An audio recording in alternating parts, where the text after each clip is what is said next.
We're starting off our spring photo walk today in a small corner of Woodchester Park where the wild garlic is abundant.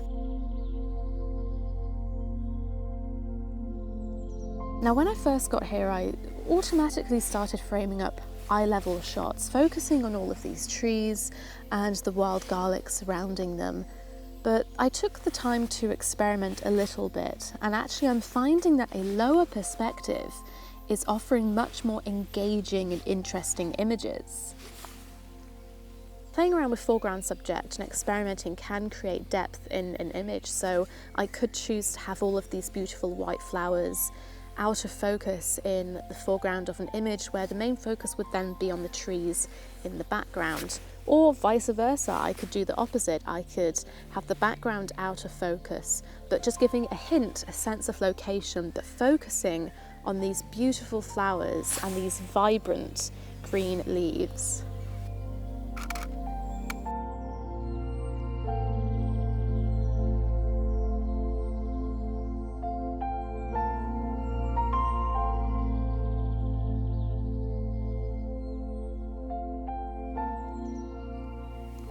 I find with a lower perspective as well, I'm more likely to notice small intimate scenes and isolate subjects to create interesting stories and characters.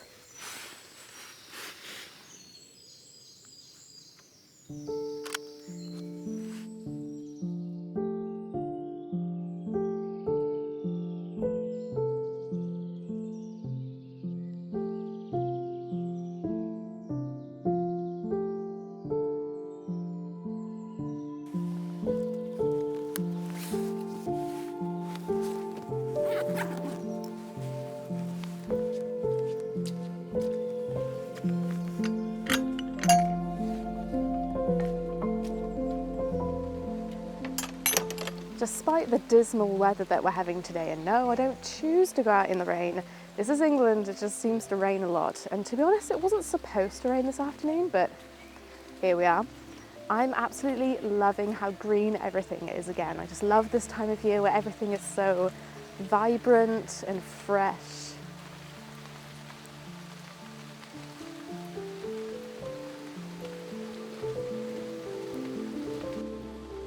Seems as though the snails were also enjoying spring, as they were everywhere, and I had a lot of fun watching them slide around while trying to photograph one or two.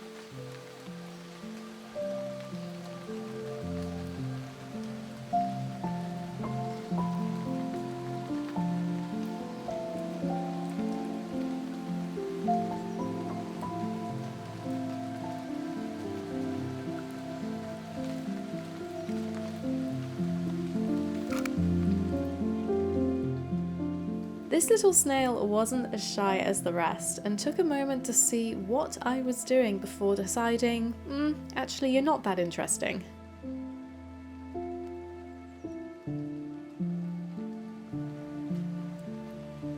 Unfortunately, it started to rain quite heavily, and it was already kind of dark in here anyway because it's such an overcast day.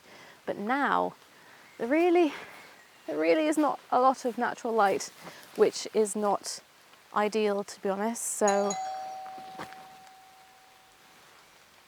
oh wait, that would be the delivery that I'm waiting for.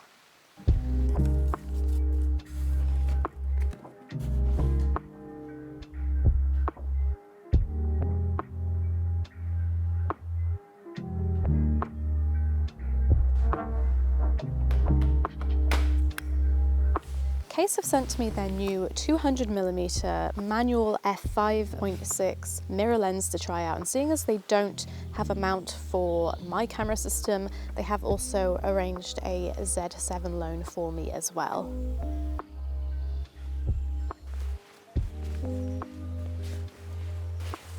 I get the impression mirror lenses are sort of like Marmite. You either love them or you hate them. And I don't think I have ever used one before, so I'm really intrigued by this. And let's continue our spring photo walk and see what we can do with this. So mirror lenses are kind of like compact telescopes. They have angled circular mirrors inside that reflects light back and forth between the ends of the lens before going into the camera. This can create interesting looking bokeh effects in the form of donut-shaped rings. Donuts. Oh, I could smash a donut right now.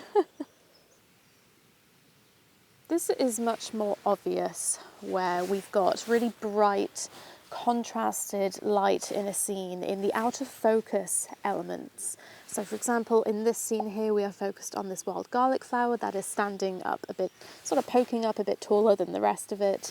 And the sunlight coming through the background there, through these trees and leaves, that's where we're getting this really distinctive looking ring donut shape effect. And to me, it's almost like a painterly feel, but it also seems to be quite chaotic. Although we started our spring photo walk by photographing the wild garlic, I am going to continue to do so because we only get it once a year. I have to wait another year before I can photograph it again. So I'm going to take advantage of this location, this situation, and although the wild garlic is sort of past its best now, it's not looking too bad in places.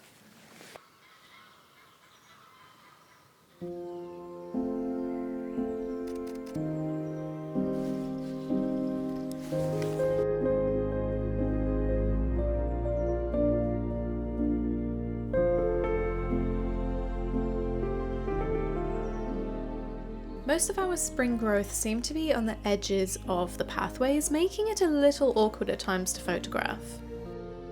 In comparison to our last scene, the light wasn't as strong here, giving much more subtle bokeh, and I do prefer this as it feels simple yet dreamy.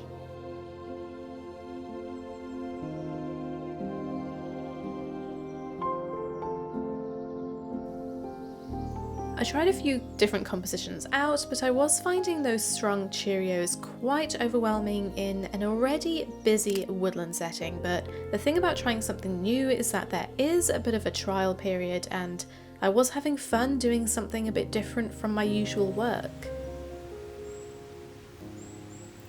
Something that I'm noticing as I'm playing around and sort of getting used to this lens, in order to create that really extreme ring effect, there needs to be quite a distance between the subject and the background. So here I'm focused on this garlic and these ferns, and I'm probably about 2 meters away from our subject. This is not a close range lens. And then I would say there's probably another meter and a half from our subject and that water in the background coming down this stream that is catching the light and creating these ring effects, which looks really kind of ethereal actually, the way it's flickering in the sunlight. The light has shifted, it's just full blown on that stream now in the background. It just looks absolutely ridiculous. But now that I've seen this effect on moving water, I think this could be really interesting with waterfalls, or maybe seascape photography, photographing waves with the light bouncing off the surface of the water. That could be really, really cool.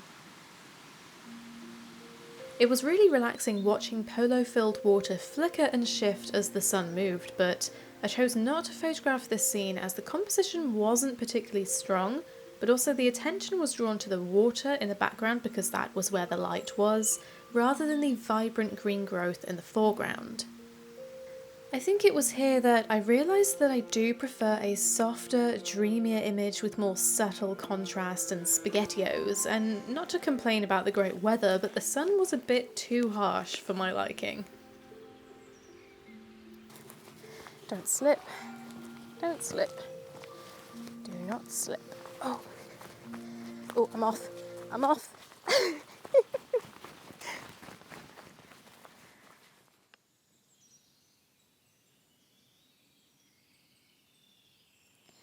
So I've come to the forest to see what I can find here to photograph, as I felt a little garlicked out yesterday. And I found an abundance of bluebells here, and it's quite bizarre because in most places now they're past their best and they are sort of wilting and dying off, but here they're not yet at their best. So I thought I would try and photograph a few of these in this beautiful sunshine that we're having today. The bluebells were actually quite sparse, so the plan sounded better in my head than it was in reality. I sort of have this vision of an abundance of flowers with this dreamy artistic lens, but I'll have to wait until summer where we have more wild flowers popping up. Bluebells are interesting until they're not, and I feel as though you lose interest pretty quickly, but I am glad that I stopped to look as it gave me food for thought and lots of inspiration to, as Kase says, unleash my inner artist.